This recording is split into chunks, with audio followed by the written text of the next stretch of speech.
Welcome to Virtual Office Hours, LinkedIn Refresh, sponsored by the American Bar Association. The Virtual Office Hours series connects you with experts to help you thrive as a law student and prepare you for life after law school. We're excited to have Tomea Mersmann with us to provide tips to ensure your LinkedIn profile is ready for employers and how to grow your professional network with LinkedIn. If you have any questions during the presentation, please just drop them in the Q&A component of the webinar dashboard. Tomea Mersmann has been a teacher and a career coach to law students and lawyers for over 20 years. She teaches legal writing, negotiation, and professional development with Washington University Law on campus and online, as well as with her executive coaching consulting practice, Authentic Strategy Group. Before joining WashULaw, Tomea was an associate and then head of recruiting for one of the largest Midwest law firms. Students say to ask Mersmann when they want honest yet caring advice on professional presence, career advising, and community building. We'll turn things over to you now. Great. Thank you so much. Welcome, guys. I know when we are recording this or when we're live, some of you are still in the middle of final exams. So kudos to you for jumping in and doing this when you're wrapping up the semester. And I know many of you will catch up with this over winter break when you have a second to breathe. So I'm going to incorporate the questions that we've gotten already before the program. If you have questions today, pop them in the chat box and we will get to them kind of towards the end. And I am going to go ahead and get started. I do have some notes, so apologize if I'm glancing back and forth. It's the teacher in me, and I want to make sure that I cover everything that I wanted to share with you guys today. So what I wanted to do today is really a framework for you to consider when you are moving forward from now forever, right? In terms of keeping your LinkedIn and your professional presence up to date and what you want to include and how you want to use it. So I'm going to have some quick notes for things that I think you really must have in your profile, and then some suggestions for taking it up a notch when you really, if this is something that you're comfortable with and you want to really use it more effectively for networking. So in my coaching practice I have a whole short course on this. When I work with the JDs at Washington University, we spend an hour on this. I have like put 15 minutes together for you guys, and then we'll have Q&A 15 or 20 minutes. So I really tried to pull the things to keep this short and actionable that we can use going forward. The last thing before we jump in is that I am here today as someone who has been exactly where you are. Well, not exactly where you are because LinkedIn didn't exist when I was in law school. I wish it had, but been where you are in your legal career and been a law school teacher for a long time. And the last piece is I am a member of the ABA Career Center Board. So this is a shameless plug for you to stay involved with the ABA when you graduate law school and to make that a part of your professional network because it is very valuable and you'll meet a lot of great people who can help you and who you can work with along the way. Okay, so we are going to move forward. This right here is how most of us feel about doing profiles and doing LinkedIn and doing networking and doing social media stuff. We don't like it. We're lawyers, right? And lawyers also hate marketing. So a lot of times we just ignore it. So you're here, I know, because you know that you have to have an online presence. Over 645 million people use LinkedIn, and you need it. Just before this program, I got an email from a student group asking me to do another law school, asking me to do a presentation for them. And what's the first thing I did? I hopped on the person's LinkedIn page to see if they really were serious and focused and what the organization was that they were involved in. That's the first place I went to check. So rarely with your age group or point of your career do I have to convince people that you need to have an online presence. That convincing is usually with the people maybe more my age or older who don't think they need it. But with your age group or your point of your career, sometimes it's more how do you pivot from an online presence that was kind of a teenager, sort of Instagram influencer type of vibe to something that's more law related. Sometimes, though, what I see is that then law students and young attorneys decide to just to make sure they don't do something wrong or to make sure that it looks more professional to do nothing. And so then they just completely get rid of all their social media. And I want to caution you, you don't want to do that either. You certainly want to clean it up, but you want to make sure that you keep on with some really authentic social media and an online presence that can represent you well. So I looked at the questions you guys sent in, and almost all of them were some combination of what should I say? And I hate to tell you, my answer is a very lawyer answer of it depends, right? So your profile is unique to you, needs to be authentic, it needs to focus on what you want to present. So, my first gig after practicing law when I was back at the law school was teaching legal writing. You guys all took a legal writing course. I was a legal writing professor, and I'm really grateful that that embedded in my brain again that all types of communication, written communication, oral communication, you want to always be thinking of who is your audience and what is your purpose. Always. If you stay with this framework, you're going to be just fine. So, let's think about for you guys who your audience is, right? You got a lot of different groups with your LinkedIn profile. You certainly have your current or potential employers. As you start your practice, you will have potential and current clients. You may have referral sources. I'm in lots of Facebook groups, or my colleagues from law school, or people who are looking for referrals in different areas. Maybe you're going to be looking for character references, people who want to support you. And then, of course, your family, your friends, your neighbors, who may all be sources of all of the above down the line. So, for instance, if somebody contacts me and says, will you talk to my child, niece, nephew who is thinking about going to law school? I have to see if they have a LinkedIn or Facebook or something, and I can get a little bit of their backstory before I talk to them. So that's who your audience is.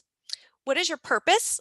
I think all of those things are the above: potential referrals, connections, employment, um, nonprofit networking opportunities, ways to help people, ways to join the community, all those different audiences.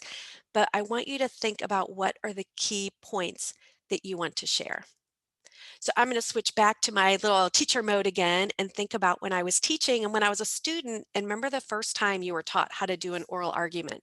If you had to do maybe moot court in your first year, first semester, law school class, or if you were in a moot court competition, person who I worked with who was teaching me was really good about saying you want to have your handful, maybe three, maybe five tops, key points that you want to make. And no matter what somebody asks you, you want to go back to those key points. That's something that's just kind of the ABCs of oral argument, right? So you want to bring it back to those key points so that when they walk away, they remember those key things about you. That is really integral to interview training as well. So when I train people how to do, interviewing skills, that's really important for that also. So I want you to think about what's your story and what are your key points. And I actually want you to write it down. I'm not kidding. Maybe not right this second, but I want you to actually write it down. What are those things you want somebody to know about you? We can have an example, could be maybe you're a budding litigator. That's what gets you excited, is thinking about doing trial work. Maybe it's international corporate work. Maybe you are really super committed to human rights. Maybe you see on the chat box, maybe you work in the and have worked in the entertainment industry and you want to think about, those are the areas that you're interested in. If I look at your LinkedIn profile for 10 seconds, 20 seconds, a minute, those different amounts of time, do I get those key points about you? So you want to infuse those into every section of your profile. So somebody walks away knowing those couple key components that you want them to know about you, right? So again, the key things are being strategic and authentic at the same time. If it doesn't ring true, then it's not going to be something that's a great fit for you. But you want to make sure that you're strategic and thoughtful in the same way. So let's say I'm starting out and I have no experience, but I want to be international tax um, counsel for mergers and acquisitions or something like that, right? I shouldn't have picked that because it's been about 20 years since I took an international tax class, but I'll give it my best shot. So you'd be saying, this is what I want to do. And also you want people to know what you're doing to train for that. Because particularly if you're right from undergrad to law school, you don't have experience doing that. or you might have experience in a different part of that industry or of a certain industry that you're trying to apply now to your law degree. So I'm going to want to tell people, this is what I want to do, because I can't say this is what I do yet. This is what I've been doing to train for it, and so I'm moving towards it. And then also that huge piece are those soft skills. What do you bring to the table from prior work experience? It could be nonprofit, it could be charity work, it could be student organizations. Those soft skills that are really going to tell somebody much more about you than what your a transcript is going to tell them and a list of where you worked, right? So I want you to really think through what those things are. An example of that would be I was working with one of our students that watched you a couple weeks ago, and I was doing a mock interview. We're doing it on Zoom, of course, like we're doing this right now, and we do everything. And I asked her, she was going to be interviewing for an internship at a nonprofit, at a large health-related nonprofit. And I said, well, if I'm the interviewer, what do you say when I ask you, what do you see yourself doing as an intern, or what are your goals in this position? And she had a great answer. She said, if I'm an intern for this organization, I care about the mission, and my job is to make your job easier. I want to be a problem solver. I don't want you to have to spend extra time explaining me how to do things. I want to assist you in meeting your goals. Oh my gosh, A plus answer. If I'm on the other side, I'm thinking immediately, this is somebody I want on my team. So that's the kind of vibe you want to put into your profile. Okay, so what do we want to figure out then when we're moving along? Whoops, I went too fast. Is that good? All right, there we go. You shouldn't let me drive. Okay, so I'm going to start out with what do you absolutely need? And the things that, again, the teacher and me, I'm going to call my minimum standards here, are the things you absolutely have to have in your LinkedIn profile. And then we'll talk about everything else that's going to make it better. If I'm assuming you have one, if you don't have a LinkedIn profile, you want to go in, and LinkedIn is really good about helping you get started and put the framework in. So I'm not going to waste your time on that. I'm assuming you guys already have some sort of a profile. So the first thing you want to do, absolutely important, is to turn your notifications off. Turn those notifications off. That's super important, because every time you mess around with something, it's sending that message out to your whole network that you've changed something. So turn those notifications off. When do you turn them on? You turn them on if you have a big announcement to make. Like, let's say you get a new job as you get a great internship in entertainment law. I mean, it might put that in so it sends out to everybody that update, right? But otherwise, you want to keep those notifications off. This will not be a surprise to you that these are the things that you're going to need to make sure you are going to hit, even if you're a passive user of LinkedIn. And by that, I mean, even if you just have your profile out there making you look good 24/7, but you're not doing anything with it, it's just there if people come to you. You need to make sure you at least have these things set up. And I don't want you to have your desire for perfection keep you from getting this part done. And you can do this. I'm going to send you a cheat sheet after this if you want to do. You could do this in literally like 15 or 20 minutes. Obviously, you need a decent photo. When you get off this, pull up your LinkedIn. Let's say you're a third-year law student, and the picture is something that was snapped when you're a senior in high school in your, I don't know, in your business class in high school, or as a freshman in college, or something like that. See, does that picture still reflect you? Now, when I'm talking to people my age group, I'm worried because some of their pictures are 20 years old and it definitely doesn't represent them. But you guys, you mature and change, and your presence and your demeanor changes a lot over a couple years. So if you don't like what you have, perfect time of the year, throw your suit on, throw your professional attire on, go stand outside a building that has a cool stone wall, or in your little downtown, or in your house, or in front of the fireplace, or wherever. Have your roommate, parent, significant other, friend zap like a zillion pictures of you, go through, pick one you like, throw it up there, you're done. You can figure out a decent headshot later if you need it, but there's no reason to not get a decent picture. Our phones are too good at cameras right now. So that's the first one. The second one, and we had a question about this sent in ahead, is what do you do in the heading? So this is tough. I want you to be specific about what you do. Like maybe, and I'm looking at in the chat, Ben put in that used to work in the entertainment business and made a major pivot. You might connect that in your in your heading even. Like you could be I don't know, I'm going to say like a superstar agent turned entertainment lawyer. Something like that would be about as crazy or as sexy as I would get with it because we're lawyers and we're kind of boring. So you want to be pretty straightforward. Maybe you're an aspiring healthcare lawyer, something that is, a committed public interest lawyer. Some things that's specific and you can use a word to show you're not quite there yet and you're working towards it, right? What you don't want to do is get too crazy. This, no joke, is something I saw on a profile once. They were a constitutional ninja and expert wordsmith. Are you kidding? We are boring lawyers. Don't get that crazy with your heading.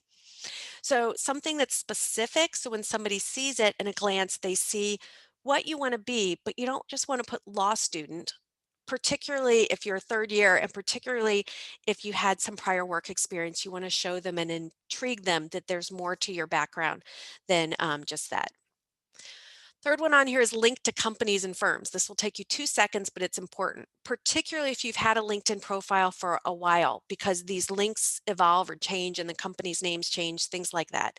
You want to go through, like an example would be a law firm I used to work for is Thompson Coburn. It used to be on my profile, I typed in Thompson Coburn, but it didn't link and I didn't see the icon for Thompson Coburn.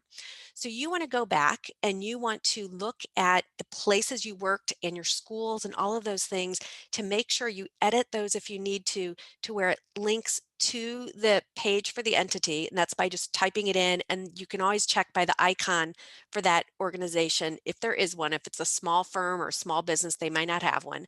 But if there is one, it shows up. And there's a couple reasons for that. One is because it looks more professional, looks more sleek. Second, that means you're all tied into when somebody searches.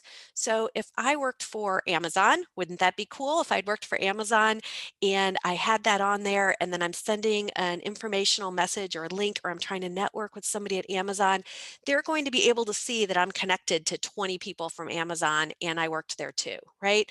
So you're making that network a lot more solid and legit. So make sure you pop back in and do that if you have not already and check to make sure that they have all populated correctly. This last one, the contact information. You do not want to rely on somebody contacting you through LinkedIn mail or something like that. A lot of people, a lot of lawyers do not use that in mail in LinkedIn and don't even look at it. I don't even look at it as much as I should, and that's part of my business, right? So you want to put some sort of contact information in your profile. Your work, your school, excuse me, at work, your school email. If you prefer to use a Gmail or a Yahoo or whatever, that's fine too. I probably wouldn't put my phone number because I don't necessarily want people calling me. I certainly wouldn't put my personal address or something like that, but I would put my contact information. A slight caveat to this too, I forgot to add in on the slide, is in your LinkedIn profile, you can change the name of your page to be a vanity URL. So the URL for my profile says Tomea Mersmann. It doesn't say anymore, they used to have like ID 675321, slash T Mersmann or whatever it was. You can make that a URL that's just your name so that if you put it on something or you link to something, that it's much cleaner. And when they get to your page, it looks more like almost your own homepage. So make sure to do that if you haven't done that yet. Okay, so somebody also asked a question, so I'm going to hit that right now about when they do their experience about listing every internship. I want to highlight that when I was talking about the links to companies and firms, there's no limit on length on LinkedIn. Now you don't want it super long, and if you've had a prior career, you might have a lot of stuff. But things that are law related, having all of those firms is great because maybe you only worked there for 3 months one summer. But if it's somewhere particularly if it's a large employer that has a lot of links that could be helpful and will give people some comfort to what your background is, your experience is, then you absolutely want to leave it. So I have a tendency to put more internships than less. You don't have to put every job you ever had, though, and I'm going to get to that in just a minute as well, because remember, we want you to control this story. Okay, call this the bonus round. This is the meat of what you guys are probably interested in because you're sophisticated LinkedIn users. And this is your about section, your summary. This is where when I told you to write down those key points that you want somebody to know about you, this is kind of like a cover letter. Like if you did an old school cover letter from your career services office or career development office, and you're telling people why they should hire you, that kind of thing, it's kind of like that in a slightly more chatty isn't quite the right word, but I find it a slightly warmer tone I usually use for this. So you want to start by writing what are your selling points and writing that down. And then I want you to do a little research. I want you to do a little research and find out what are the key words that pertain to what you want to do. So if I wanted to do international tax M&A, I'm going to start nosing around and seeing, and there are also sources you can look at to find what those keywords are, but also nose around at what do people call it? Because what that's telling you is what will they search for? How will I come up better in the algorithm? Am I using a little bit of that SEO, a little of that search engine optimization? How am I going to sound like what they are interested in? So the same kind of idea, I hope your career services offices have told you, if you're submitting a resume to somebody that's going to have use a computer screening, right?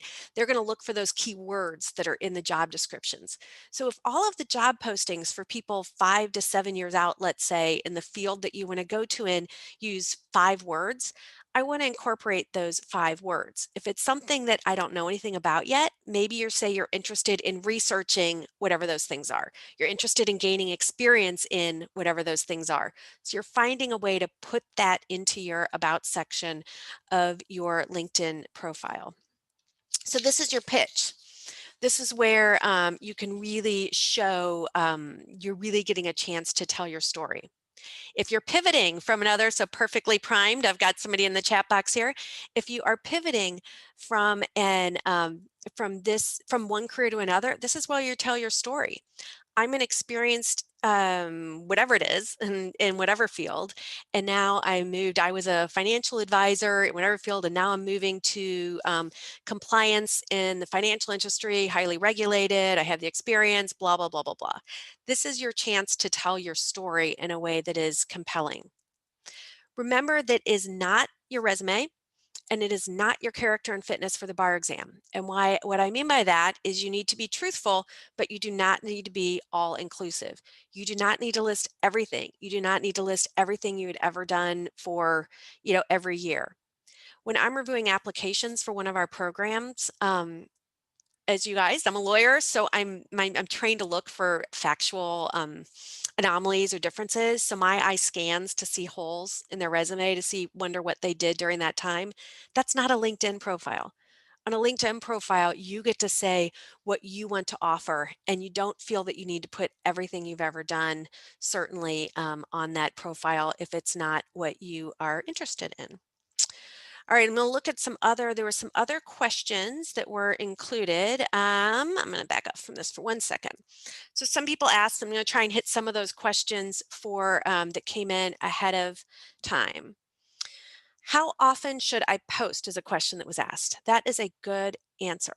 The first thing I want you to do is use LinkedIn to make sure you look good on it, right? So you get your profile down, you get your message down, everything is locked in. So if somebody comes to look at it, you are happy with what they will see about you. You can continue to change it as much as you want, but you're happy at this point with what they will see about you. Then you want to use it to make a connection. So the first stage is how you want to post. If you have something original to say, or you got a new internship or something like that, and you want to post that, that is awesome. Otherwise, I do not expect you guys as law students to have something necessarily really original or groundbreaking to add to like academic discourse. I don't frequently feel like I have something to add to an academic discourse, or I worry about trying to think up. It takes a lot of time and energy to think up an original post, right? But what you can do that is really quick and relevant is decide once a week or twice a week or whatever that is, I'm going to forward something that's interesting and that is relevant to the industry. So go back to my international tax example. Seriously, have to think of another example that I know more about. So to my international tax example, if there was a court ruling about an international transaction that kind of either piqued my interest or people in the field would be interested in, you forward that, you share that and say, this was a fascinating to me. I learned something about this in my international tax class. This really made a lot of sense to me, or looks like this is the future of this type of deal, right? So you've added some of your own information, some of your own intent there, but yet you're taking something that's already done. Super easy to do. Even better, let's say it was posted by some big partner at a firm that I'm interested in. You forward his or her post and you tag them in it and you say, thanks, Mr. Smith, so much for posting this. This really explained to me X, Y, and Z. I'm excited to see that, I don't know, US companies are involved in this, whatever that is. Then you've also, everybody likes to be mentioned, right? They've gotten a little tweak. They look and go, oh, somebody mentioned it and forwarded it. Who is this person? I'm not saying you're going to end up best friends, but you're starting to make some of those connections. If you do that and you see that they look at your profile and then you send them a LinkedIn request, maybe now they say yes, right? So you've started to establish a little bit of a relationship. Somebody asked about making a connection. What's the best way to do that? Okay, if you ask 20 people the best way to do this, you're going to get 20 different answers. So you're going to get my answer because I'm the one in the office hours. I think it's a great opportunity. If you don't know them at all, don't have your feelings hurt if they don't respond, because there are people who still only respond to people that they have close connections with, and they feel that says you're endorsing them. And there are people who are looking to grow their network and are much more comfortable with making more connections. Okay. So it goes kind of both directions. So if you have had the opportunity in my last example to share something the person said or to comment on a post they made, then they're much more likely to accept your link. An example would be I was attending a seminar last week, virtually, of course, like we do everything, and there were a couple speakers that were really cool in my coaching field that were people I hadn't heard of before, but yet, they weren't Oprah or something that was that out of reach, but they were somebody I was like, oh, that's interesting. So I, forwarded them a note and said, I really enjoyed your seminar. It was great. I would love to connect with you. Then LinkedIn and send a connect. Yeah, like 2 out of 4 said yes. That's great. The other 2, I'm not insulted. They don't know me at all. So if they didn't want to connect, that's not a big deal. I'm still going to follow them. If somebody I really want to connect with, I may comment on a couple things they say for 3 or 4 months or 3 or 4 weeks or whatever it is. Then I might send them a LinkedIn connection again. And maybe that time they'll be like, oh, now I know. I recognize that name. We're in the same field. I keep seeing her name. Her name's come up a little bit. I'm going to say yes. So there are ways to kind of make that warmer call. For those of you who've been in sales before, not a cold call, but kind of a warmer call. Okay, next question I think I already answered was how long should my experience section be? You want to summarize and show how it fits in your current aspirations. It's not a resume, but I'll talk about in a couple of minutes, I'll talk about, there's a question here about somebody who had some experience in a prior area. So I'll talk about that and see if there is, try to talk about how you summarize. Actually, I'll do it. Just do it right. Forget it. I'll do it right now. So let's say I'm talking about a 15-year career I had in some field, financial services. I worked at a bunch of different places and I did a bunch of different things, but that's not really what I want to do again anymore. I might not list everything. What I might be doing more is describing either in my about section or as an experience saying, financial services representative or something. And then I'm describing what I gained from that, how it's applicable and is going to take me into my next adventure, right? So I'm describing in a sentence more like you would in a conversation. When somebody said, tell me about your background, how you would describe that. What would your talking points be? I spent 10 years in as a financial services representative, working with individuals on their investment portfolios. That taught me great problem solving, customer service, caring about that type of person about people as a client is very similar to caring about them in a legal practice, all those kinds of things. I saw how highly regulated everything was, and I wanted to be able to act more, um, I kept running into some roadblocks where I needed to call a lawyer. I wanted to be able to have that role, right? So I haven't talked about for 2 years I did this, then for 2 years I did this, and then I worked for this company, and then I did this area. I've pulled it together in a way that makes sense. So you can do that in your LinkedIn profile. Okay. The next question I had was how frequently should I refresh my profile? That again is it depends, right? Something happens, something good happens, definitely get in there and refresh it. I would calendar to at least at this stage, if you're still in law school, the end of every semester, maybe as you're wrapping up, or the beginning of the next semester, whichever however your brain works as a time you will do it, to just take a look at it and say, does it all still feel like me? I know that my second year summer, I worked at a big law firm, and over the course of the summer, I changed what I was interested in. Kind of, I kind of did some of this and was like, oh, I don't know if that's really what I want to do anymore. I'm more interested in real estate or something, and not litigation. That which is a total lie because I was never interested in litigation. But so it changed. So when I would get back to school, you would want to make sure to change and revise your LinkedIn profile so it fits with what you really want to do now. So you just want to do that gut check and make sure it still seems authentic to you. If it still seems authentic to you, then just update if there's anything to update and move on. Okay, another question we had was how do you ask for a recommendation? So whoever wrote this, I'm assuming has read that you don't really care about when the people endorse you for stuff. People endorse me for things all the time that I don't even do. They see it pop up and they're like, "Oh, I know her." Click, click, click. And for instance, I endorse for litigation skills. Well, I teach negotiations. So I guess if you want to think about that as a dispute resolution skill, sure. But I was never a trial lawyer, never wanted to be a trial lawyer, and you would not want to endorse me for my experience or expertise as a trial lawyer. If you're going to ask them for a recommendation, though, I would handle it the same way you would ask someone for a recommendation for anything else, right? For when you went to law school, for a job, you're going to want to contact them in whichever way makes sense. It might be more an email or a phone call because they may or may not use their LinkedIn email regularly. Explain to them what it is you would like, that it's meaningful to you in your job search. And if it's not somebody who's really active in LinkedIn, tell them how to do it. Here's the link, or here's a link to a short article, a LinkedIn help on how to do that if you haven't done it before. Thank you very much. And of course, as always, tell them the key points that you're hoping that they'd be able to help you with.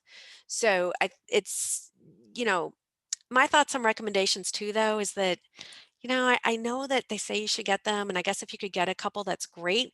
But my thing on recommendations is nobody ever gives a bad one when you ask for them. So most people can find one or two people to say something nice about them, which makes me kind of discount it. If it's somebody that is particularly prominent or substantive in the field you're interested in, like somebody who is the head intellectual property lawyer at a firm and you're looking for an intellectually, and you were their legal assistant before law school and you're looking for an IP position at a law firm following that, then that makes sense to me. They have experience seeing you do those specific things that they're interested in. The last one, which is kind of a big one, or one of the last ones that was sent in, is how do you use LinkedIn to find a job? Is this the $1 million question or what? So there are job boards on LinkedIn. You will see some things pop up that you can look at. But the real benefit for LinkedIn is not necessarily that a job's going to be out there waiting for you. It's a way for you to make connections. It is a relatively painless way to network, make connections, and build your professional relationships. So you're using them to increase your visibility and your ability to land a job. You're being in a much better position to execute on it. For instance, if I see there's a job at if I have 5 firms that I'm really interested in, I'm going to try and connect to a couple people at each of those firms in some way. The same way as when I used to run our career services office, the same way I would tell you to try and find someone you have something in common with and try and get an informational interview with them or an informational meeting. It's a lot easier to foster a relationship on LinkedIn and try and get some sort of it could be a very tenuous sort of mentorship going. Maybe they answer a few questions. Maybe they just accept your LinkedIn because you've commented on their posts. And I'm building up a presence so that when I do apply for a job and somebody goes to say, let's see who this Lisa Smith person is, and they look at that profile, they say, oh, well, she knows what she wants to do. She's using the right language. She has a recommendation or two. She's connected to 20 people that are in my field. All right, let's give her a shot to talk to her. So that's really the value of it mostly versus actually a job's going to appear for you because of your LinkedIn your LinkedIn profile per se, right? But you want to make sure if they get to you, you've used all those keywords so that you are in the right spot. So lastly, I mentioned we're going to take a couple more questions and answers. I've got a couple more notes if nobody else has questions here in this session right now. If you want me to share this little cheat sheet on quick, like kind of 10 minutes to clean up your LinkedIn profile, and I have instructions on what I call the easiest networking you will ever do, shoot me an email at mersmann@washul.edu. Here it is on the screen. You can grab a screenshot of that. Just send me the handout or something in the RE line. You don't have to think of some fabulous sort of connecting email. You just send me the handout and I will shoot you that email for the easiest networking you will ever do. And this quick cheat sheet to kind of give you notes on what we talked about today to have you be able to have your presence be out there in a way that makes sense to you. My goal has been for 20 years now is for all of you to be as confident as you can be as you step out into the legal profession, and in particularly during your early years in the profession. That can be a really challenging and uncertain time, and particularly these days. So being able to leverage your presence on LinkedIn in a way that presents you well when we're not able to run around and meet with people in person. And even more so for those introverts and ambiverts after my own heart, because that's me, it is much less stressful than having to go into a bunch of networking things where you don't know anybody and you're trying to get someone to talk to you, right? So this is something you can do on your own time, very authentically, but very strategically, and continue to make little incremental progress. So as you get closer to graduation, you're really building a nice framework for yourself.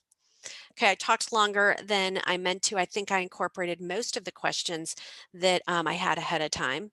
Um, I think I answered the one I'm seeing right now in the chat box. Can you guys let me know if I'm missing some obvious questions that were sent in to me along the way? Anything you can think of that haven't covered? You've packed a lot All of right. tips, a lot of tips, and answered a lot of questions in a very short time. I tried to incorporate a bunch in because you were kind enough to send them to me ahead of time, and so many people sending questions ahead that I was trying to work them in. I think I answered the one in the chat box, but this person, if you'd like to shoot me an email and want a more specific answer with your background, I would be happy to respond to it. So if you want to send me an email with like a specific question about your background, I'd be happy to do that. Anything? No? All right. Well, I think that does it for me then, if seeing no other questions. I think one just came in here. Okay. Hold on a second.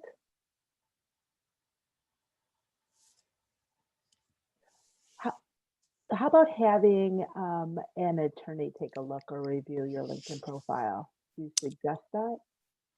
Um, I Sure. I mean, if you're trying to have them look at it to make sure you didn't screw anything up and make a mistake from a law-related perspective, then they would comment. I'm glad they asked that because I would remind people that this is a public document, a public profile. So you want to make absolutely sure you're not identifying anything that has any client confidentiality, right? So when you're talking about clients you wouldn't talk about specific clients you worked with. You talk about industries and talk about something, that's in more generalities. When you're talking about having a lawyer look at your profile, depends on your purpose. A lot of lawyers are really awful at this. So I wouldn't necessarily look at somebody for have them tell you how it's good, but it is a great way to have an opportunity to talk to them, saying, you do what I want to do. Would you mind looking at my LinkedIn profile and telling me what I'm missing or what you think? Or particularly like one of our, people here who asked about who's making a pivot in his career. Tell me what you get from this when you see it at the first glance. You're getting the opportunity to make that connection. When you ask somebody for their advice, they get a little bit invested in you, and you're getting their feedback. Don't necessarily take everybody's feedback. One thing you could ask, though, if I were going to ask that, is I would ask somebody, say, like, what are the 10 words you think about when you think about your practice area? Those kind of questions can help you incorporate that into your profile. But if you ask 10 people, you'll get 10 different answers. A very good point. And someone might give you an additional point of view, two point of view Right. for one question, right? Yeah. So you want to take that and then make your own decision. So you don't want to like get really crazy about changing something every time somebody else tells you to change something, or you'll just kind of your head will spin. Well, I think that you've answered all the questions that have Awesome. come in. I'm sure there'll be more later that, but people can reach out to you directly. So we want to thank They everyone can. for joining us today, and a special thank you to you, Tomea Mersmann. You really did pack a lot of great information in a very short period of time. We really appreciate that. I talked very fast. Sorry. So you guys can replay and listen again if you need to write things down. Very good point here. We will be sharing the replay with everyone, whether they attended live or not. So look for that email to come through. And then we also hope that everyone will join us for upcoming virtual office hour programming. You can visit abaforlawstudents.com for the full schedule of upcoming programming, and also then to see all the replays that we've had this year. So thanks Awesome. again, everyone. Be safe. Take care.